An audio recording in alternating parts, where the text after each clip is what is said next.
Hello everyone, welcome back to the channel.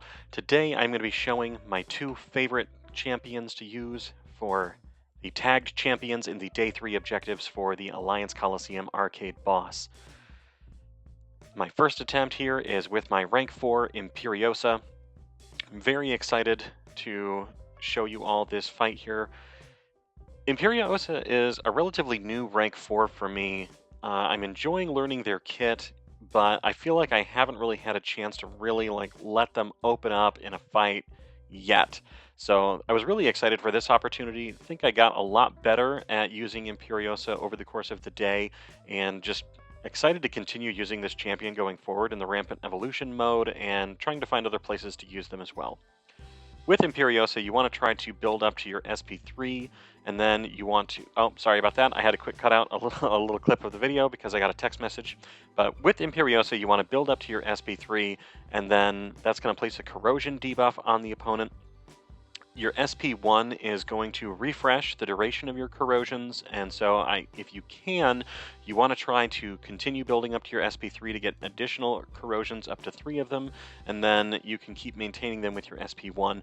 I only ever get up to 2 corrosions over this fight. I find it a little bit tricky in this particular instance to maintain more than 2 corrosions, and even getting up to 2 was a little bit of a challenge for me. But part of that is undoubtedly just me trying to get up to snuff with learning this kit and continuing to work on the fight. So Arcade, as we've said before, has rotating immunities. Right now he has immunity to slow, he'll have immunity to heal block now, and then he goes to a stun immunity. And just with that stun immunity in particular, I find it, just the difficulty of the dexes for Arcade specials, it's really hard for me to make sure I'm getting in there and putting enough damage into him, especially since he's gaining so much power, in order to continually get up to an SP3 and place an additional corrosion. So I find that as I'm getting often to 2 or getting close to 3 bars, I'm having to throw another SP1 in order to refresh the duration of those. And I also just really don't want to lose them, so there are some times I could let the damage over times get closer to expiring before throwing the SP1, but I just rather make sure I can maintain them. That's kind of a more of my personal playstyle. But really, the goal with Imperiosa is just to get those corrosions on there and then just keep maintaining them and then fulfill the prompts and keep maintaining them. You can block most of the hits for Arcade specials if you want to. You can dex them if you're able. That is going to help you last longer through the fight. But I found this one to be very enjoyable. Really enjoy Imperiosa. Very excited to continue using them going forward. One thing I do want to call out that Imperiosa has in their kit that is really nice for Arcade is if you ever trigger Arcade's auto block and I believe it's your Imperiosa is awakened, they're going to be able to throw up their root trap onto the enemy just immediately, and then Arcade is just going to kind of hold block, and you're able to just spam attacks into their block with your Pierce. That's going to do a decent amount of damage, or you can just be hitting with heavy attacks, and it's just very nice whenever that happens. I mean, getting the shock debuff from getting auto-blocked by Arcade isn't nice particularly, but just having some positive benefit from getting auto-blocked isn't bad.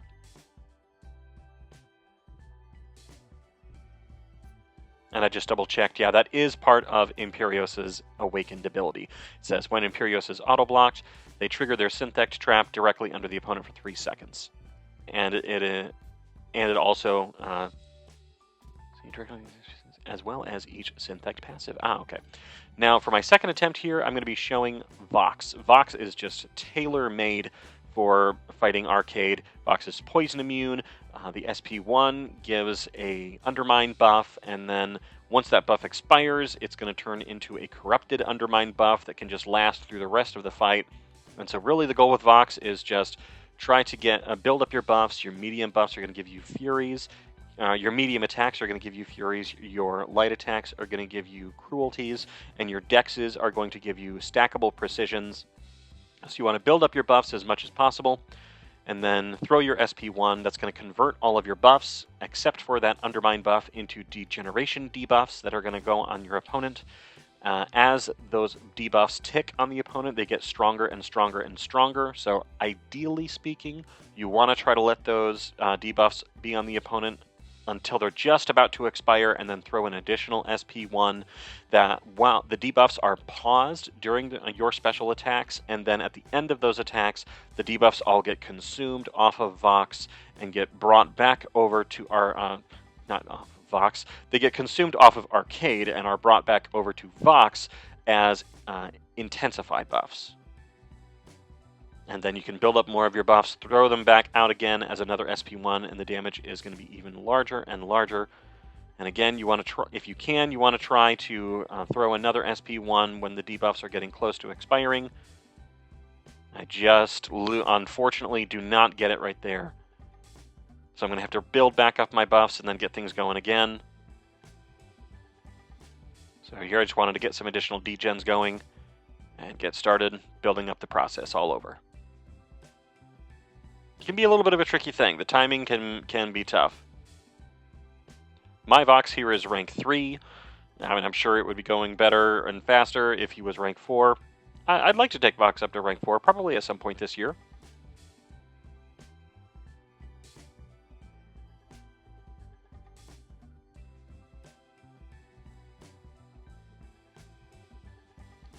Getting back to a goodly amount of buffs now.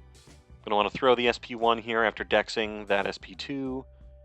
You don't have to worry about the arcade tokens here, because again, Vox has Undermine, and so you can just go right in, fight as per normal. So really, for the most part, this basically just becomes a normal Vox versus arcade fight, except for the rotating immunities. When arcade is stun immune, then you are going to have to just be a little bit more careful and like bait out those heavy attacks in order to get your openings if you need them. But even when you get the poison trap on there, Vox is poison immune, you're going to be totally fine. And yeah, just really shut off pretty much every single threat of this fight. So if you have Vox, highly recommend you use them. And being a ramp-up champion as well, even at lower ranks, they should still be able to do a sufficient job at helping you get through health bars. Look at that ticking away. It just gets more and more potent as things proceed. Up to like 27,000 damage per tick there, right at the end. That was very nice. Now I'm up to 30 intensify buffs. Just trying to build up some more, get up to close to my SP2, but then throw my SP1 right before I get to it. I just like the extra comfort that I have there, knowing that I'm very close to my SP1 and don't have to worry about going all the way from 0 to SP1 in order to steal back those debuffs. So close right here, but I just managed to get the pause and pull them back to me. So really pleased with that right there.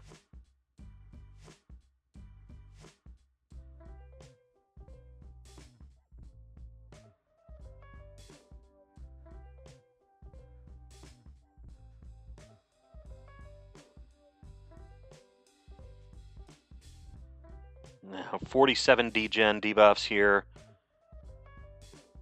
It's going to do some really great damage. Coming to the tail end of the video now.